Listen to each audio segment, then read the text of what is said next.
Everybody, what's going on? It's Big Bear 101 Gaming here. Welcome back to episode number 23 of our Zero Overall franchise. Today we got another 4 games.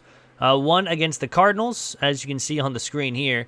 But we're getting very close to the regular season finale, so this one will be 4. The next episode will be 5, the final 5 games of the regular season. And then next episode after that, which will be next Thursday, we will have the divisional or the wild card games. But again, if you guys still want a player in this franchise, write a comment down below, name, position, college. I can get you added in. And yeah, so first game of the episode, of course, is against the Arizona Cardinals. They're 3-5 coming into this game. We are 7-1 at home for one of the first times in a while.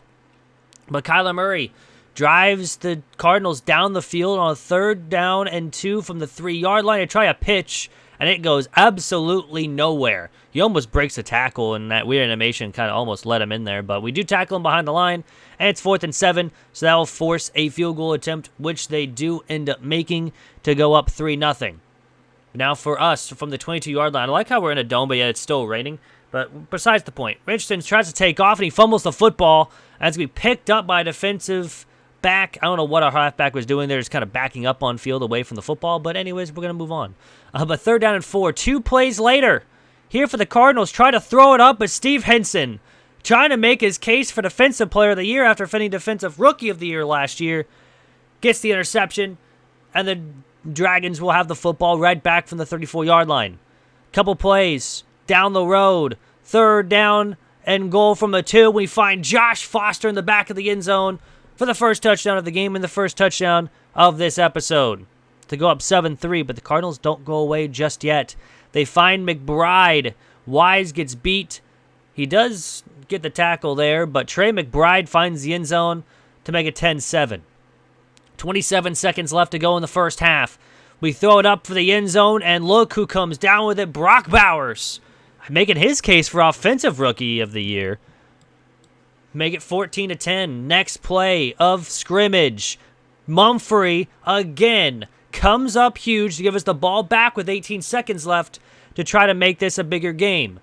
With 9 seconds to go, throw it again to Brock Bowers in his favorite part of the end zone, the back right-hand corner. Is another touchdown for him. 2 drives, 2 touchdowns for Brock Bowers there. But first down and goal from after a couple of stops on defenses. But we find the end zone with Booker, the backup halfback. It's now going to be 28-10 here. But again, the Cardinals just continue to fight. 28-10 with from the 19 with 7 minutes to go. That we've played zone, and they find the hole in the zone for, again, Trey McBride for his 2nd touchdown of the game. After a stop on defense, the Cardinals have 1st and goal from the 2. They're going to pass it and find nobody until the final second where he kind of runs left and gets in the end zone for a touchdown to Doug James to make it 28-23. They go for 2 to try to make this a 3-point game with only 2:29 to go in this football game. They throw it wide open middle of the field, and it's good. So make it 28-25. After a quick 3-and-out forced by the defense, they use all 3 of their timeouts, but with 28 seconds left, 1st down and goal from the 8, throws it over the middle, caught, touchdown Cardinals to take the lead with about 24 seconds to go. They, of course, do make the extra point to make it a 4-point ball game. And then, first play of the drive, Rashawn Miller finally shows up.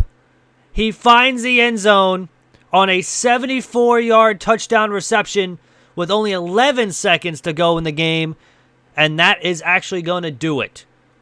We win 35-32 over the Cardinals in a close back-and-forth battle. I mean, our defense allowed a lot of points in the second half to make it even close game.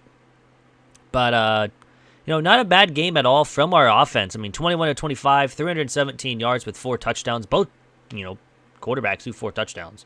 Cameron Booker, 11 carries, 60 yards and a touchdown. Delonte Slay had a solid 6 for 41. Brock Bowers, though, led the team with catches for 6 for 106 with 2 touchdowns. Booker also had 4 catches for 32. Foster had the other touchdown. And, of course, Rashawn Miller, 3 catches, 100 yards, and a touchdown in the game. Not much else to write home about on the offensive side of the ball with receiving, but defensive-wise, Steve Henson led the team with the tackles with 11. Monk had 3 tackles for a loss and 3 sacks on the game, which was an amazing game from him. But 2 picks, Mumphrey and Henson both had the interceptions. We didn't have any forced fumbles. We did have 1 pass deflection with Devin Mumphrey. That's about it on the defensive side of the football. On to game number 2, on the road against San Fran without Christian McCaffrey now, I will say that. But first drive of the game for us, we find, of course, but none other than Rashawn Miller beating press coverage. I don't know why they keep pressing up on Rashawn Miller. It just keeps happening, and we just continue to go routes, and he instantly gets it. Again, same thing here from the 31-yard line on a 2nd down and 20. They press him, no safety help, and it's another touchdown for Rashawn Miller. It's 2 catches on the day, 2 touchdowns. A great already start, and it's the second quarter. But with 4 minutes to go here, we try to take off, and it's going to be stopped on 4th down and 8 from Anthony Richardson. And we now have to go for a 54-yard field goal here on the road. And, of course, Ben Agnew kicks it up and right down the middle to make it 17-0 here in the first half. Brock Purdy trying to make something happen, throws it up, and it's going to be picked by Grant Delpit with 3:30 to go in the half. But now with 2 minutes to go in the half, we again find none other than Rashawn Miller, who gets his 3rd touchdown of the half, to make it 24-0. He was our main offense in the first half.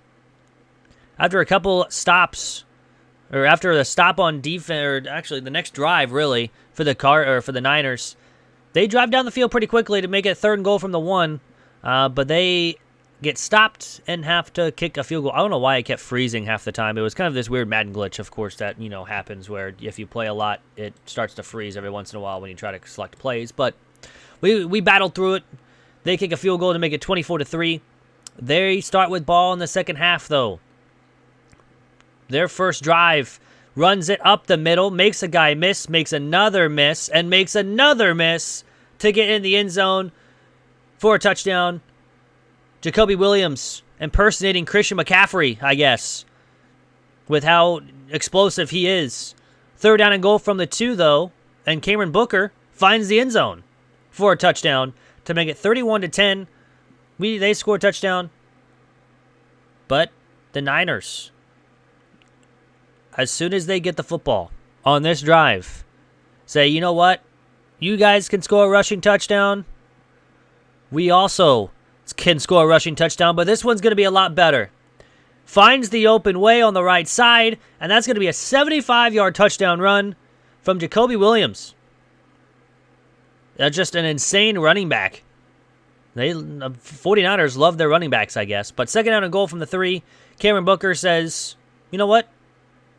Anthony Richardson will take this one in for another touchdown to make it 38-17. And that's pretty much, this is when it kind of gets out of the hand for the 49ers. But 1st down and 10, just before that, though, Brock Purdy is going to roll right, escape the sack, and then again escape the sack again. What a performance from Brock Purdy on that play. But finds the end zone running it in. So pretty much kind of copies each other. 2 rushing touchdowns from halfbacks and then a rushing touchdown from a quarterback. But Cameron Booker gets in the end zone to make it 41-24, or 45-24, sorry, excuse me. Here in this game with 1:47. And, of course, literally next play from scrimmage, Steve Henson reads Brock Purdy like a book to pick it off to pretty much end the game there. It actually ends with a 45-24 score. We almost got a pick 6 from that, too. But we end up getting, again, another win. A very dominating win, too, by 21 points. Offensive-wise, 17 for 25, 275 yards, 3 touchdowns, 1 interception for Anthony Richardson. On the rushing side, Cameron Booker, 23 carries, 139 yards, 2 touchdowns. Anthony Richardson had a rushing touchdown as well. Delonte Slay, 5 for 53, had 10 yards per carry. But Josh Foster led the team with 6 catches, 95 yards. Rashawn Miller had 4 catches, 86. But yeah, other than that, nothing to write home about there. Defensive-wise, George Brooks led the team with 5 tackles. We had 3 tackles for a loss, Monk, Branch, and Henson, and of course the 2 sacks by Branch and Monk. And, of course, the 2 picks by Steve Henson and Grant Delpit. Now for game number 3. Here in Week 12 against the Jacksonville Jaguars. They're 3-7, but don't let that record fool you. But for us, first and goal, and welcome back Travarius Corbett. After 4 games being out with an injury, with broken ribs, he comes back and scores a touchdown in his first appearance.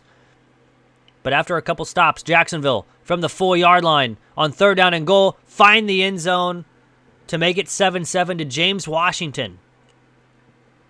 For us, first down and 10 from the 36, tied at 7 with 6.5 to go in the first half. We throw it up to Damon Gooden. What a ball this is.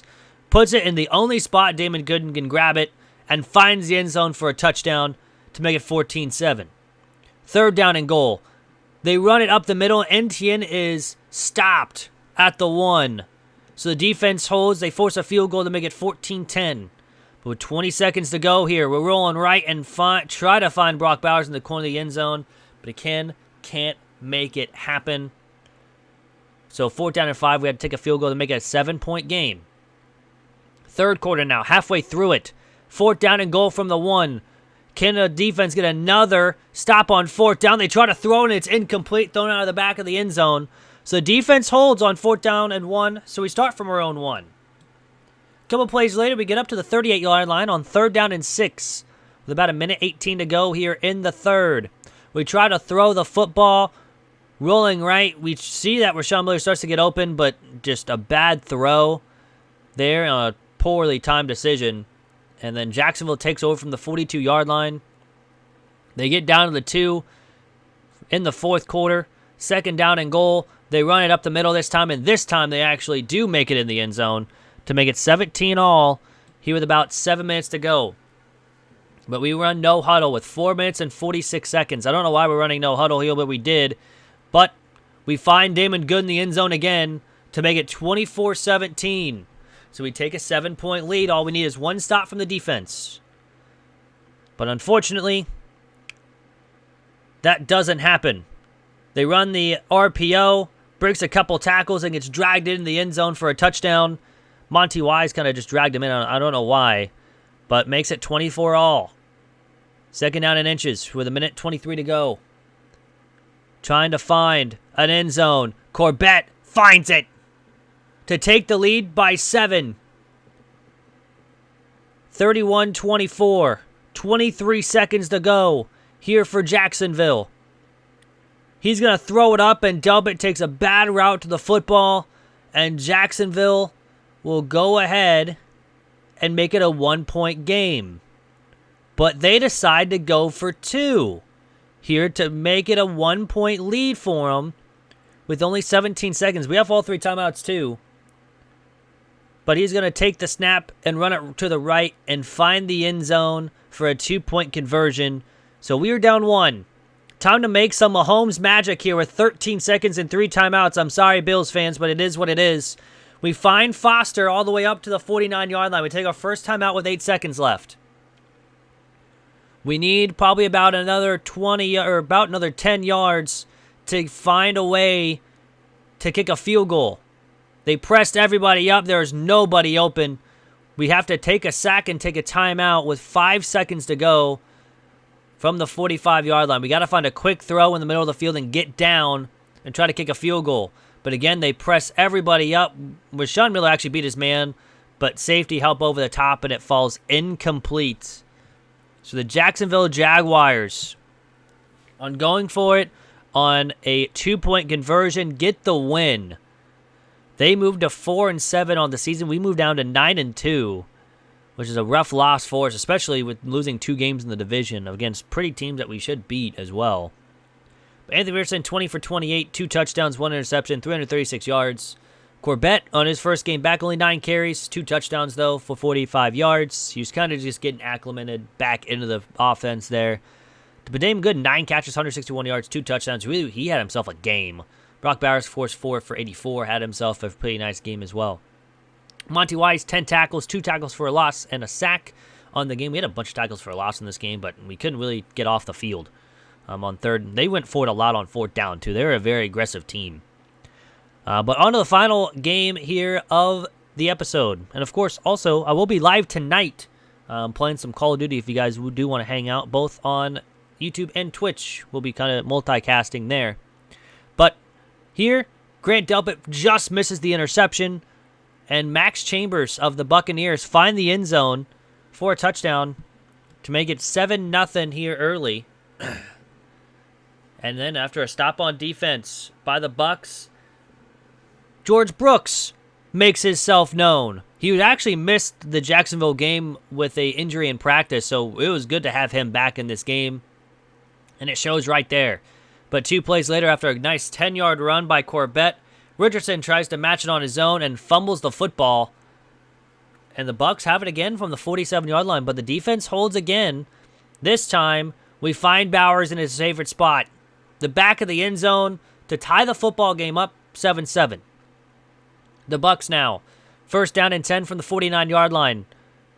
They try to throw it left on a bad throw, and Jerome Means gets the interception. And all of a sudden, the offense can put up another score here just before this first half ends. Play action. Richardson going deep and finds Rashawn Miller for a touchdown to make it 14-7. We have scored 2 touchdowns in the second quarter alone. So 14-7 now after another stop on defense. 7 seconds to go. Rolling out right. We're trying to force a throw, and we do, and Corbett finds the end zone for a receiving touchdown this time to make it 21-7. We start with ball in the second half. We'd find again Rashawn Miller beating press coverage and finds the end zone to make it 28-7. But the Bucs don't go away quite yet. We just, I don't know what we were doing there. But Delpit undercuts the ball by a lot. And this gets a touchdown for the Bucs to make it a 2-score game. But Corbett will find the end zone rushing-wise this time to make it again a 3-score game, 35-14. We decide to send pressure. We almost get home with Means, but Monty Wise can't make a tackle. Neither can George Brooks. And the running back of good old Ted West finds the end zone for a touchdown to make it again a 2-score game. Still a 2-score game here. 35-21, throws it right to Nakobe Dean, who gets the interception to make it 35-21 with about 3 minutes to go here in the game, and that actually ends the game there. 4 touchdowns from Anthony Richardson. I forgot to show the stats, so that's why we're having a weird, thing here, but shh, don't tell. Corbett, 26, 166 yards and a touchdown. Anthony Richardson had a good carry for 45 yards in that game. Sean Miller, 3 catches, 115 yards, 2 touchdowns. Bowers had 5 for 87. Corbett, 5 for 51 with a touchdown. A pretty solid game all the way around. Steve Henson actually led the team with tackles with 5. We had a bunch of tackles for a loss in the game. Only 2 sacks. And, of course, 3 interceptions. Dean, Brooks, and Means in the game. But that's going to do it. Hope you guys enjoyed, and I'll see you guys next time. I'm out. Peace.